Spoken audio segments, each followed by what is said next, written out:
I lost track of how many times I bought the franchise. You see, every time I worked out a deal, the old owner would call me back in a couple of days and blow the deal up. I would then call corporate and let them know. They would call the old owner and restart the negotiations. Then the process would start all over again. Finally, I told corporate that if I did not make the next dealer school, then I wouldn't buy the franchise. Dealer schools were only held a couple of times a year, and the next one was just around the corner. We finally got what I thought was the final deal done on a Thursday, with dealer school starting the following Monday. My previous experience kept me from purchasing my plane tickets. And sure enough, Saturday morning, I was standing at my daughter's soccer game, and the old owner called and blew up the deal. Once again, I called my salesman at corporate and told him I was out. I had had enough of this crap. On Monday, I was reviewing my other options, and late in the afternoon, I got a call from corporate. They told me that if I would honor the last deal and could make the dealer school by the following morning, they would make the transaction happen. By that time of day, my only option was a 12-hour car ride. So around 8 p.m., I headed out. It was a long night, but I was in my seat at dealer school at 8 a.m.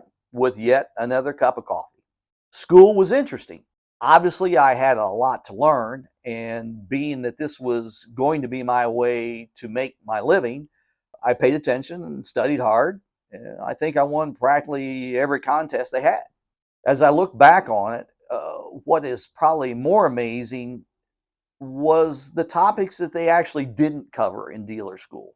School consisted of a week in the classroom, followed by a week in the field at a center, and then another week in the classroom. I spent the week in the field with a local franchisee in the same city that I was going to operate in.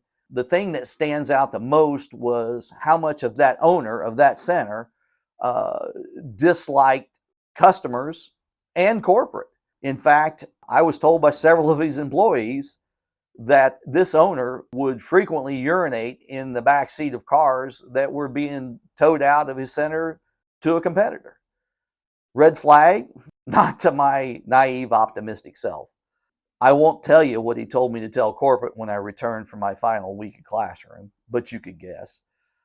In the final week of classroom, my classmates would be called out one at a time to finalize their deals, not me. I would ask my salesman just about every day if everything was all right and with my deal, and he would assure me that in fact it was, and soon I would have my turn. On the last day of school, they finally called me out of class. But I didn't walk into a room of smiling faces and certificates of ownership. In fact, the president, thinking that he's being funny, asked me what I would do if I did not get the center. And I looked him straight in the eye and told him that I'd buy a competitor's franchise and then sue them for breaking our verbal contract and wasting my time. Needless to say, the atmosphere in the room was a bit tense. They then laid out their proposal. They were going to pull the old owner's franchise, sell me a new franchise with the lower franchise fees of the existing franchise for approximately a third of the going fee. I would then rent the existing building for a crazy monthly amount for 12 months from the old owner. This would give him income in a corporation name that was not in trouble with the IRS. The structure of the deal had a major flaw in it that I did not immediately see. I would end up without a non-compete from the old owner since I wasn't buying his franchise. This had been part of all of the other deals that did not go through, and in my fatigue of deal making, I did not catch it. Although you have to remember the old owner was then working out of state at another franchise. If I would agree to this, they would bring my paperwork to the closing dinner. Guess what? They didn't have the paperwork at dinner.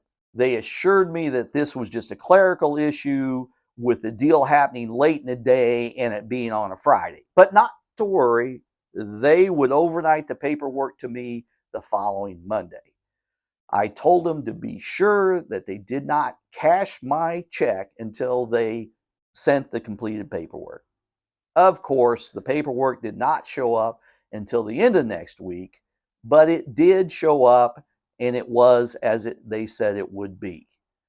So now my fate was sealed.